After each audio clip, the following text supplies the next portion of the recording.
이 구절을 중심 구절로 삼아서 제 7번째 계명 함께 우리가 나눠보도록 하겠습니다.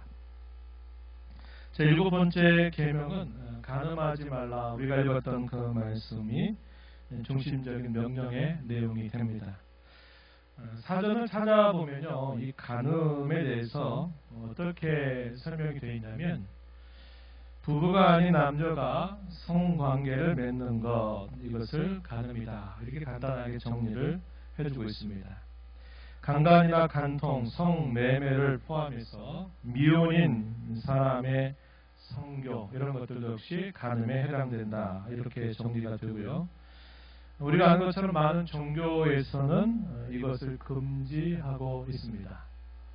얼마 전 나는 신이다라는 그런 프로를 통해 가지고 이단들 또는 사이버의 종파들이 겉으로는 이런 것들을 이렇게 말하면서도 속으로는 결국 자기들은 온갖 욕망을 다 부추기고 악한 일을 한 것들을 우리가 보면서 참 세상이 이런 세상이구나 하는 생각을 우리가 많이 또 하기도 했을 것이다 여겨집니다.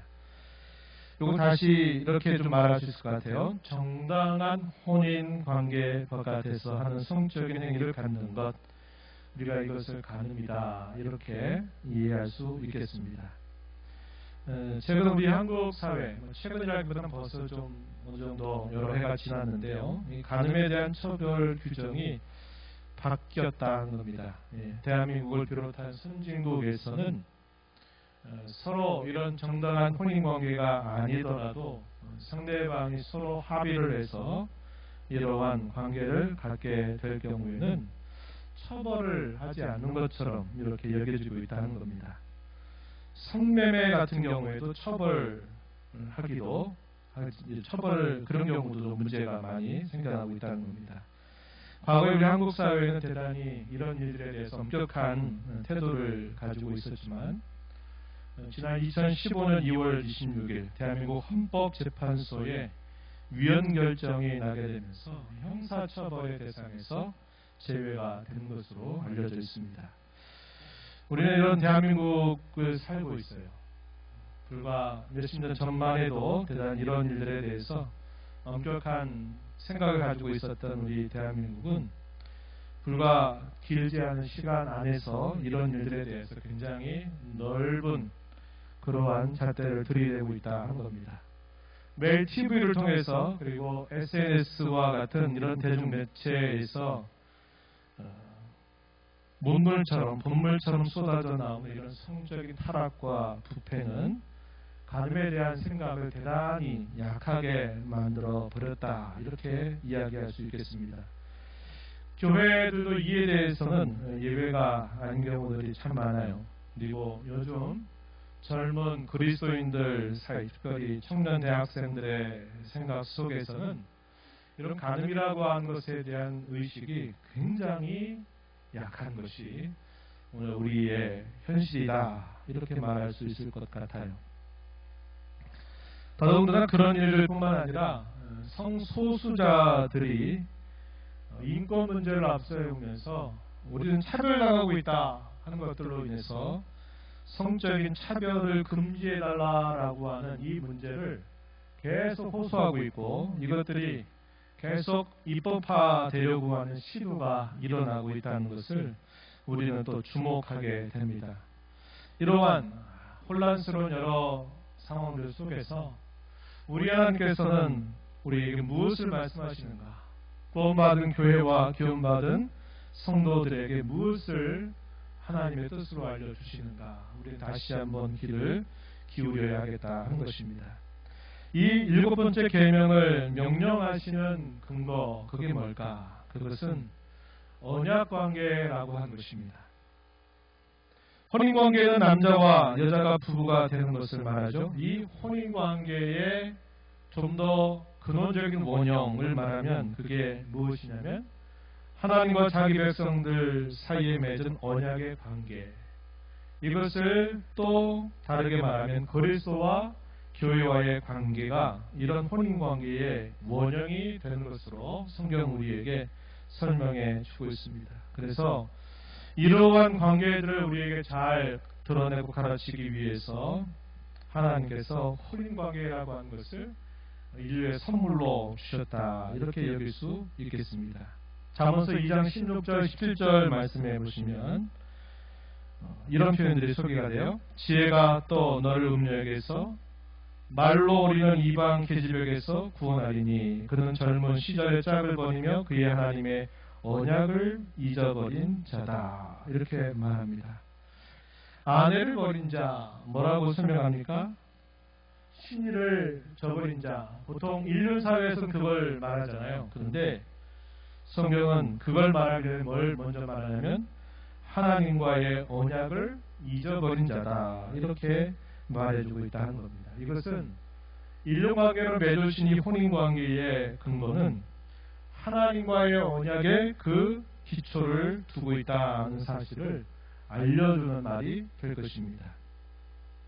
그래서 이런 혼인관계에 대한 접근이 일반 이런 사회나 도덕법에서 말하는 그러한 접근과는 좀 다르게 성경은 우리에게 접근할 것을 가르쳐주고 있는 셈이죠. 성경은 하나님께서 이스라엘 백성과 맺으신 그 언약을 표현할 때 혼인의 관계 안으로 들어간 것이다, 이렇게 설명을 해주기도 합니다. 이에 대한 대표적인 구절 하나, 에스겔서 16장 8절 말씀 한번 우리 함께 한 목소리로 말씀 읽어볼까요? 네, 읽어보겠습니다. 내가 내 곁으로 지나며 보니 내 때가 사랑을 할 만한 때라.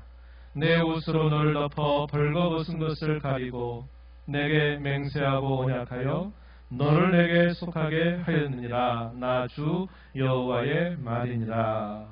이 말씀에 보면요, 하나님과 자기 백성과의 맺은 그 언약의 관계를 어떠한 비유를 통해서 설명하냐면 마치 남자와 여자가 혼인관계를 맺는 것을 하나의 비유로 삼아서 하나님과 자기 백성 사이에 언약을 맺은 것으로 설명을 해주기도 한다는 것입니다.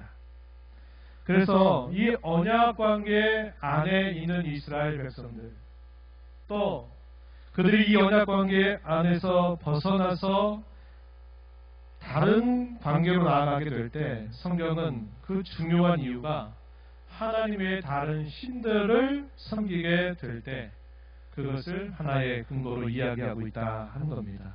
그래서 하나님 외의 다른 신을 섬기는 것에 대하여 구약 성경은 누누이 뭐라고 표현합니까? 간음했다, 이렇게 표현을 하는 거예요.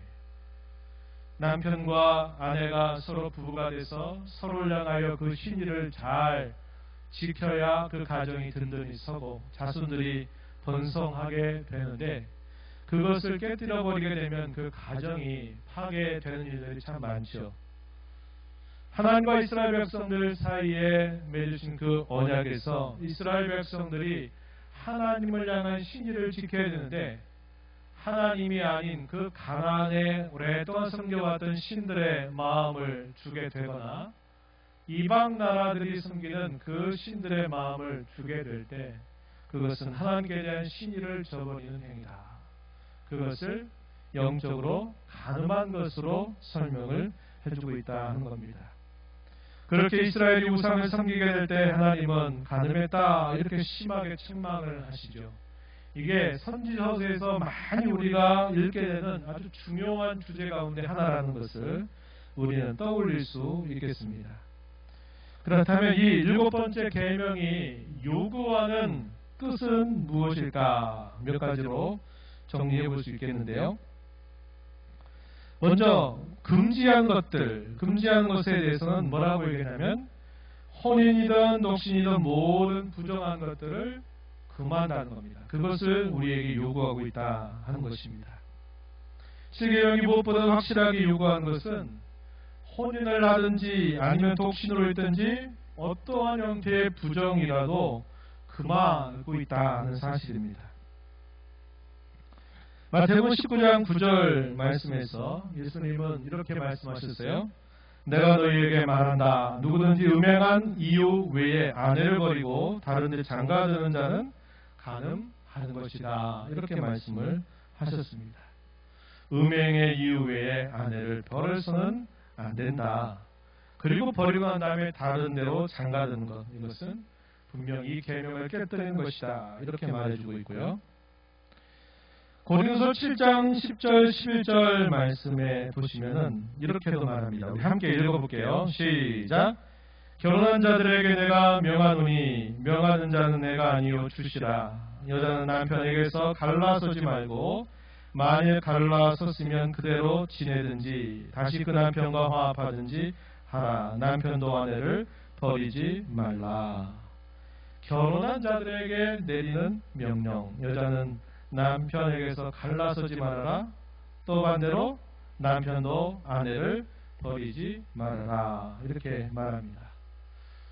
우리 여기 계신 우리 성도님 중에 나이가 많으신 분들은 참 이런 과거에 참 위기, 오늘날에 보면 이 가정이 깨질 만한 위기들을 많이 만날 때가 있었을지 몰라요. 그런데 참 덕스럽게도 그런 일이 있을 때마다 그래도 항상 그 자리를 지켜주는 일들을 참 잘 하셨는데, 오늘날 이제 세대가 바뀌게 되면서 이제 그런 일들은 하면 그건 어리석고 바보천지처럼 이렇게 여겨지는 사회가 되어버렸어요.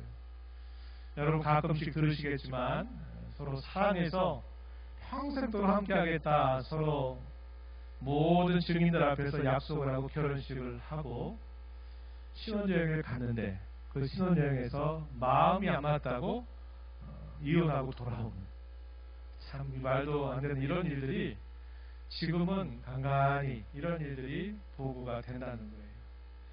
그 원인이 뭡니까? 내게 이럴 줄 몰랐다는 거죠. 성격이 안 맞다 그러고, 그래서 참아내지를 못하는 그러한 세대가 참 되어버렸기 때문에 이런 일들에 대한 주의 말씀이 별로 들리지 않는 시대가 오늘 우리가 살고 있는 시대일 것이다, 이렇게 여겨지는 겁니다. 또 이런 일도 있죠. 옛날에는 이렇게 어르신들이 했던 것들이 자녀들에게 그래도 좋은 영향으로 물려졌는데, 요즘은 반대로 자녀들이 그 가정을 별로 중요하게 여기지 않는 것들이 이제는 다시 또 옛날의 세대로 거슬러 올라가서 어떤 일이 또 한 가지 생기냐면, 무슨 이혼이라고 그러죠? 황혼?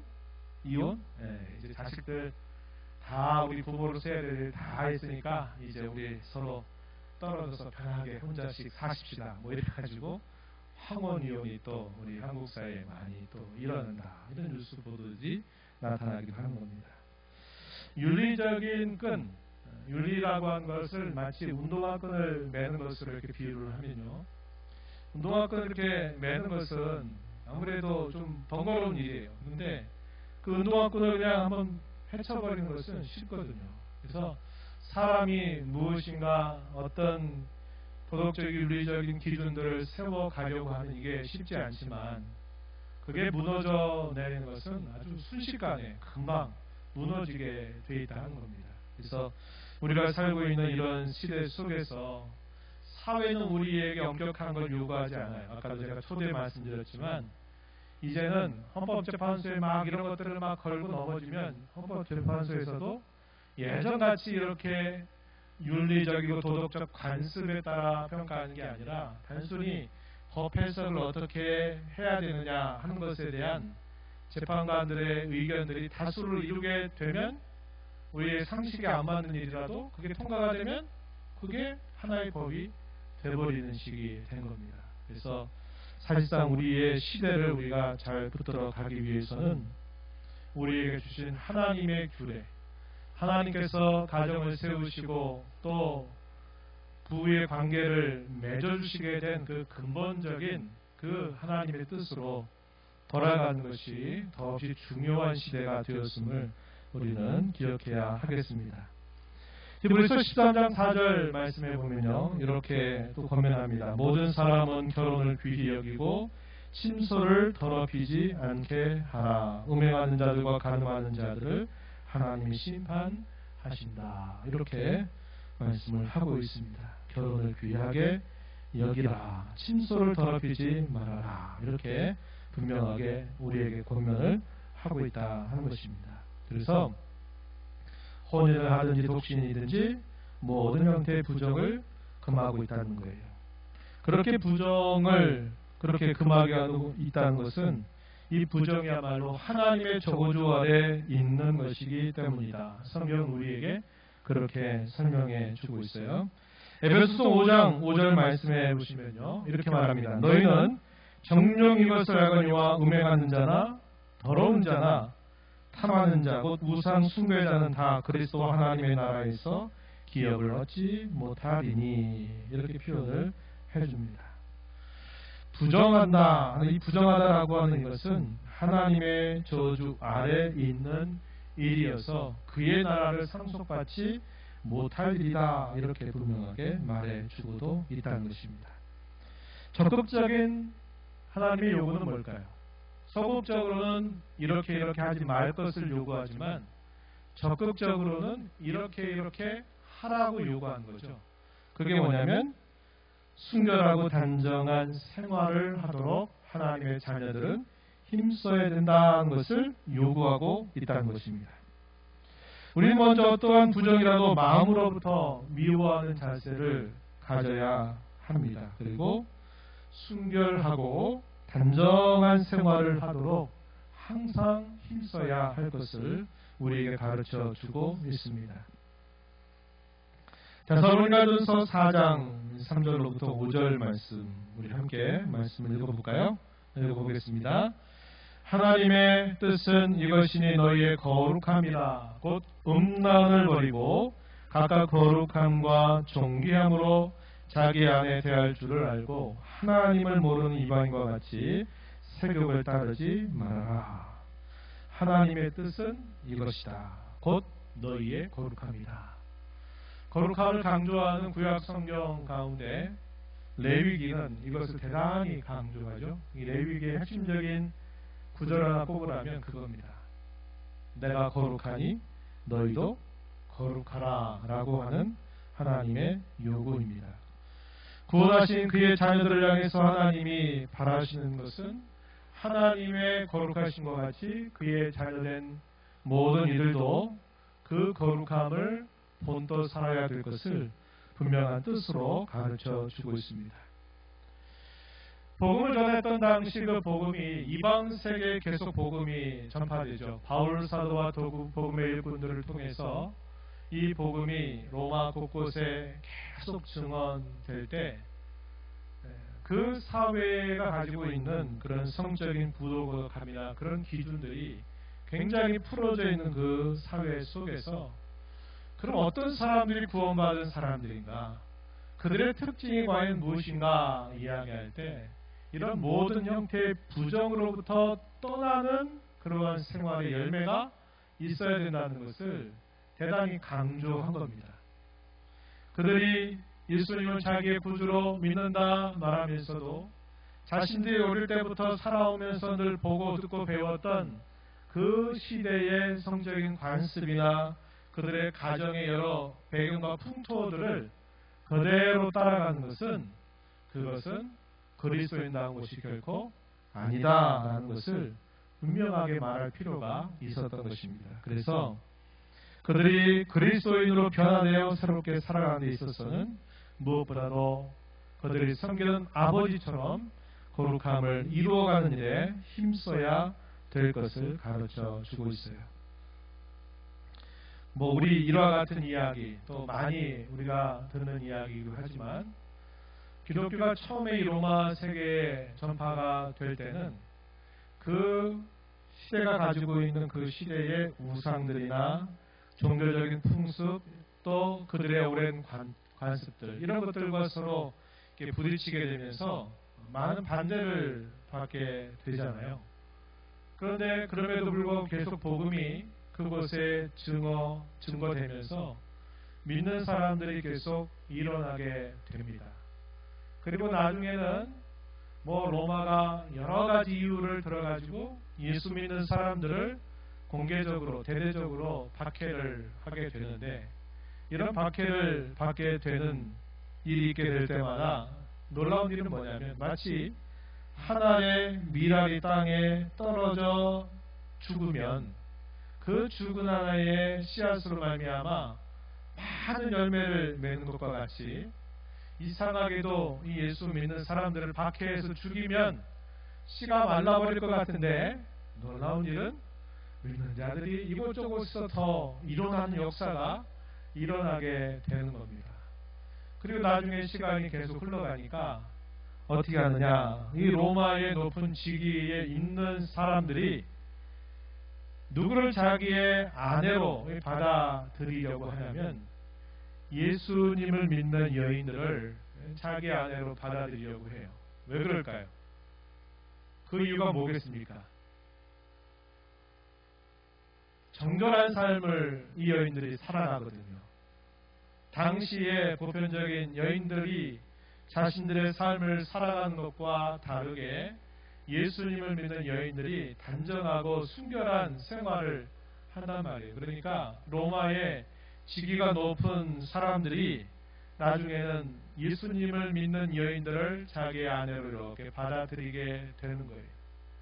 그러니까 그 여인들은 변함이 없고 신의를 지키고 또 예수님을 섬기는 만큼 자기 남편들을 멸시하지 않고 이렇게 하니까 그 아내가 자식을 낳으면 그 자식에게 예수님이 누군지 하나님이 누구이신가를 가르치니까 그 아이들이 부모의 그 지위를 따라서 높은 지위에 올라가게 될 때 신앙인 그런 집권자들이 많이 중요한 요지에 올라가게 되는 거죠. 그러다가 시간이 흘러가면서 나중에는 이 기독교가 로마의 국교로 공인이 되는 일이 생겨납니다. 물론 거기에는 부정적인 어떤 또 부분도 없지는 않지만, 그러나 그렇게 로마 사회가 그리스도의 많은 기독교에 많은 영향을 받게 되는 것은 그 당시에 예수 믿는 사람들의 그 단정하고 거룩하고 깨끗한 생활이 그 어지럽고 혼란스러웠던 그 사회를 깨끗하게 정화하는 일들을 했기 때문에 나중에는 예수 믿는 사람들이 많은 힘을 행사하는 그런 나라가 될 수 있었다는 것이죠. 이게 왜 그렇습니까? 예수 믿는 사람들의 그 거룩하고 단정한 생활이 결국은 믿지 않는 사람들에게 인정을 받게 되면서 선한 영향력을 그 제국에 끼치게 되면서 일어난 결과이다 하는 것이죠. 그래서 성경은 우리에게 그걸 요구하는 겁니다. 예수 믿는 하나님의 자녀가 된 사람들에게 무엇보다도 단정하고 순결한 생활을 하는 것을 원하고 계시다 하는 것을 가르쳐주고 있어요. 오늘날도 마찬가지입니다. 이 사회가 아무리 바뀌고 아무리 법조항이 아무리 느슨해지고 윤리적인 끈이 아무리 풀려가도 우리 예수님을 믿는 사람들은 그 법을 따를 자들이 아니라 그리스도의 법을 따르는 자들이어서 이러한 거룩과 단정한 삶을 끝까지 힘써 나가는 삶을 살아야 됨을 배우게 되는 것이죠. 이 7번째 계명을 조금 더 확대하게 되면 단순히 우리의 몸의 순결과 거룩만이 아니라 우리의 영혼의 순결과 거룩도 역시 하나님은 이 계명을 통해서 우리에게 요구하심을 알게 됩니다. 성경 우리의 몸과 영혼이 모두 다 성령 하나님의 성전이다 이렇게 우리에게 가르쳐 주고 있습니다. 성령의 전이다 이 말은 성령이 내주하시는 성전이다 라는 말을 줄여서 성령의 전이다 이렇게 불러요. 거기는 우리의 몸뿐만 아니라 우리의 몸과 영혼이 하나로 결합된 우리의 전인 전체가 성령의 전이 된 것이다 이렇게 말해주고 있다는 겁니다.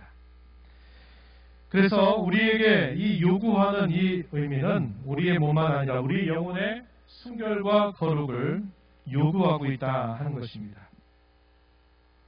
고린도서 6장 18절로부터 20절 말씀에 보면 이렇게 권면합니다. 음행을 피하라. 사람이 범하는 죄마다 몸박해 있거니와 음행하는 자는 자기 몸의 죄를 범하느니라. 너희 몸은 너희가 하나님께로부터 받은 바 너희 가운데 계신 성령의 전인 줄을 알지 못하느냐. 너희 자신의 것이 아니라 값으로 산 것이 되었으니 그런즉 너희 몸으로 하나님께 영광을 돌리라. 이렇게 권합니다. 너희의 몸, 이것은 단순히 우리의 몸 아니라 우리의 전인을 표현하는 말이에요. 너희가 하나님께로부터 받은 바 너희 가운데 계신 성령의 성전인 줄을 알아라. 이렇게 우리에게 가르쳐 주고 있는 겁니다. 고린도서 6장 16절 가서 보게 되면 이것을 단순히 우리의 몸, 육체적인 삶 거기만이 아니라 우리의 영적인 면으로도 연결시키고 있음을 보게 됩니다. 우리 함께 고린도서 6장 16절 말씀 함께 읽어봅니다. 시작! 하나님의 성전과 우상이 어찌 일치가 되리요? 우리는 살아계신 하나님의 성전이라. 이와 같이 하나님께서 이르시되 내가 그들 가운데 거하며 두루 행하여 나는 그들의 하나님이 되고 그들은 나의 백성이 되리라. 하나님의 성전과 우상이 어찌 일치가 되는가? 그들이 옛적에 부름받기 전에 그 민족의 종교에 익숙해 있던 이교 종교에 익숙해 있고 이교 종교에 익숙한 삶을 살았던 그들이 부름을 받아서 이제 하나님의 성전이 되었기 때문에 옛적의 그들의 이교의 모습으로 결코 돌아갈 수 없다 하는 사실을 이 구절을 통해서 가르쳐줘요. 그래서 하나님을 섬기는 그런 자녀가 되었기 때문에 우상을 더불어 섬길 수 없다는 사실을 분명히 강조해주고 있는 것이죠.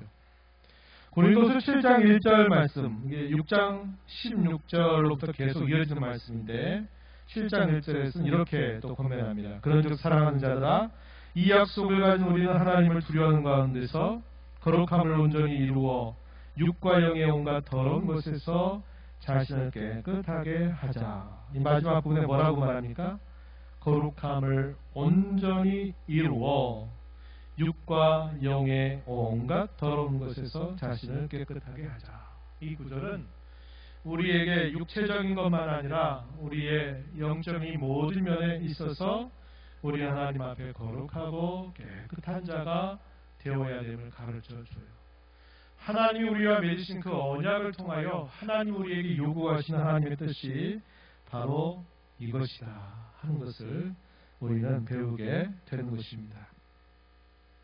또 하나 우리가 더 생각해 본다면요, 모든 부정한 행동이나 몸짓이나 말과 생각과 욕망과 유혹을 우리에게 금할 것을 이 계명은 확대해서 우리에게 요구하고 있다 하는 겁니다. 이 세상의 법이라든지 이 사람들의 판단은 그가 행위로 어떻게 했느냐 하는 것을 절대적인 기준으로 삼고 그걸 가지고 얘기를 하게 됩니다. 현행법도 다 그 문제를 가지고 다루게 되어 있어요. 그러나 우리 주님의 법, 주께서 우리에게 가져다 주신 하나님 나라의 법은 단순히 행위만을 규정하고 그 행위를 보고서 판단하는 것이 아니라 이미 그의 마음속에 어떠한 동기가 있는지, 어떤 생각이 있는지 하는 것을 먼저 다스릴 것을 우리에게 요구하고 있다 하는 겁니다. 어떤 사람이 이런 말을 했어요. 좀 그럴듯하게 설명했는데 이렇게 말합니다. 우리의 죄에 대해서 이야기할 때 이렇게 말해요. 한편으로는 사건화된 죄가 있다. 그러나 그게 전부가 아니라 사건화되지 않은 죄도 있다. 이렇게 말해요. 말을 표현하는 게 무슨 말이겠어요? 사건화된 죄라는 건 뭘까요? 특별히 실제로 우리의 말이나 행동을 통해서 어떤 죄가 범해진 걸 말해요. 그런데 또 어떤 죄가 있다고요? 사건화되지 않은 죄가 있다 그랬어요. 이게 무슨 말이에요? 말이나 행동으로는 아직 그 범죄 사실이 드러나진 않았지만 이미 그의 마음속에 그러한 죄를 품을 수 있다는 거죠. 우리 주님은 무엇을 먼저 우리에게 이야기하시냐면 사건화되지 않은 그 죄를 다스리라고 우리에게 요구하고 있다는 거예요. 그러니까 죄의 자리는요, 항상 그 순서를 따져보면 항상 우리의 마음 깊은 마음속으로부터 그 죄가 시작된다는 것을 우리 너무나 잘 알고 있어요. 성경은 그 시작되는 죄의 근원지부터 그것을 다루기 시작하는 거예요. 그래서 사실상 우리가 예수님을 믿게 되면 회개할 게 너무 많아져요. 왜 그럴까요? 내가 말과 행동으로는 아직 표현하고 나타나지는 않았지만 내 마음속에 이미 그러한 죄된 생각들, 죄된 의지들, 죄된 욕망들이 우리 안에 일어났음을 우리는 감지하게 되기 때문에 그래요. 성령께서 그것을 그냥 하고 이렇게 몰래 넘어가 주시질 않아요. 우리 안에 내주하시는 성령께서는 우리에게 그런 마음이 생기면요, 우리의 마음을 불편하게 만들으셔요. 그래가지고 그것에 대해서 고백하게 만들고 그것에 대해서 회개를 하게 하시고 거기로부터 벗어나도록 계속 우리의 마음을 계속 발길질을 하시는 거예요. 그래서 거기로부터 깨끗해지도록, 그렇게 되면 사건화되지 않는다 이 말이에요. 사건화될 수가 없는 것이. 그래서 성경이 가르치는 윤리 혹은 기독교 윤리의 수준은 굉장히 높다는 거예요. 세상에서 가르치는 윤리와 도덕의 그 수준보다 훨씬 높고 훨씬 깊어요. 그리고 훨씬 포괄적이라는 겁니다. 우리가 잘 아는 마태복음 5장은 산상수훈에 대한 가르침을 담고 있어요. 우리가 지난번에 살펴봤지만 살인하지 말라라고 하는 계명에 대해서 예수님 직접 말씀하시죠. 너희가 옛사람에게 살인하지 말라라는 말을 너희가 들었으나 나는 너희에게 다시 이렇게 말한다. 형제에 대해서 욕을 하거나 미워하는 마음을 가진 사람은 이미 하나님 앞에서 그는 살인죄를 범한 것과 같다. 이렇게 말하고 있어요. 간음도 마찬가지입니다. 이 마태복음 5장 27절 28절 우리 함께 한 목소리로 읽어봅니다. 시작. 또 간음하지 말라 하였다는 것을 너희가 들었으나 나는 너희에게 이르노니 음욕을 품고 여자를 보는 자마다 마음에 이미 간음하였느니라. 간음에 대한 당시 종교 지도자들의 가르침은 역시 그것도 그의 행동으로 그것을 하지 않으면 나는 계명을 지킨 자다라고 여겼던 것에 대하여 예수님은 내가 너희에게 이른다. 이 표현은 굉장히 중요한 표현이라고 했어요. 왜냐? 처음에 율법을 제정하여 주신 그분이 그 진짜 주신 그 율법의 참뜻을 깨우쳐주는 말씀이 내가 다시 너희에게 말한다. 이 표현이에요. 그래서 이 표현이 산상수 여러 번 반복이 되는데 이 표현이 굉장히 중요한 표현이에요. 율법의 참된 뜻을 제대로 풀어주시고자 하실 때 내가 다시 너희에게 말한다. 이 말을 쓰는데 뭐라고 말해요? 음욕을 품고 이미 마음에 사건화되지는 않았지만 이 죄가 이미 마음에 일어났어요. 그리고 눈으로 보는 거예요. 그러면 이미 너는 이미 간음한 것이다. 이렇게 말하고 있다는 겁니다. 그래가지고 이러한 말씀들을 보게 되면 우리 예수님을 믿는 사람들은 죄에 대하여 많은 회개를 하면서 이 땅을 살아갈 수밖에 없는 사람들이다. 이것을 우리가 알게 되는 겁니다. 그러한 삶을 늘 힘쓰게 되다 보면 우리의 생활이 어떻게 될까요? 주님과 가까워지게 돼 있어요. 이게 거룩한 삶이에요. 거룩한 삶이 내가 거룩하게 살아야 되겠다, 거룩하게 살아야겠다 이렇게 생각만 해가지고 거룩한 삶이 이루어진 게 아니라 우리의 마음속에 일어나는 모든 죄들에 대하여 성령께서 우리를 깨우치시는 그 깨우침 앞에 내가 연약합니다. 내가 죄인입니다. 나의 죄를 용서해달라고 간구하고 또 거기로부터 벗어나려고 하는 이런 계속 반복되는 이런 일들이 우리에게 생겨나면서 내 삶이 옛적에는 거룩하지 않은 삶에 가까웠다 하더라도 거룩한 삶으로 옮겨져 가고 있는 자신의 모습을 발견하게 되는 겁니다. 이게 성도의 거룩한 생활이에요. 그래서 우리 성도들은 무엇보다도 우리의 마음을 단속하고 우리 마음을 지켜가는 것을 중요하게 여겨야 돼요. 여기에서 실패하면 결국 다 실패하게 돼 있어요. 이 마음을 다스리지 못하게 되면 마음에 가득 찬 것들이 어디로 나와요? 어디로 나와요? 네. 말로 나오고, 말로 나오면 또 그게 어디로 가요? 손과 발로 옮겨져 가지고 결국 죄를 저지르게 되거든요. 사건화 시켜버려요. 그래서 분이나 시기나 노 같은 것도 다스리라고 그래요. 그런 마음이 들었을 때 빨리 그 자리로부터 떠나라고 하는 것이고, 우리 안에 이런 성적인 욕망이나 이런 것들이 우리 마음에 왔을 때도 빨리 이것을 다스려서 이것에서 빨리 떠나게 하는 거예요. 그러지 않으면 이게 이제 말로 나오고 이게 행동으로 나타나서 결국 사건화되는 죄를 저지르게 되기 때문에 그러한 겁니다. 그래서 우리는 성도들은 이런 마음을 지켜가기 위해서는 우리가 말하는 것이라든지 내가 머무는 그런 자리 이런 것들조차도 세심한 주의를 기울여야 합니다. 에베소서 5장 3절과 4절 말씀에 보니까 이렇게 말해요. 음행과 온갖 더러운 것과 탐욕은 너희 중에서 그 이름조차도 부르지 말라. 이는 성도에게 마땅한 말이라. 느추함과 어리석은 말이나 희롱의 말이 마땅치 아니하다. 오히려 감사의 말을 해라. 이렇게 표현을 해주고 있어요. 그러니까 모양이라도, 또 다른 성경은 그런 말이죠. 모양이라도 버리라고 우리에게 말하는 거예요. 응담패설, 회사에서 그냥 응담패설하는 거 그냥 서로 시간 때우기 위해서 하는 식으로 그런 자리에 우리 믿는 사람들은 함께 하면 안 되는 겁니다. 말 한마디에도 가볍게 툭툭 찌르듯이 던지듯이 그런 말들 함부로 해서도 안 돼요. 그와 같이 우리 성도들은 마음을 잘 지켜가는 그런 일들을 힘을 기울여야 할 하나님의 사람들이다 하는 것입니다.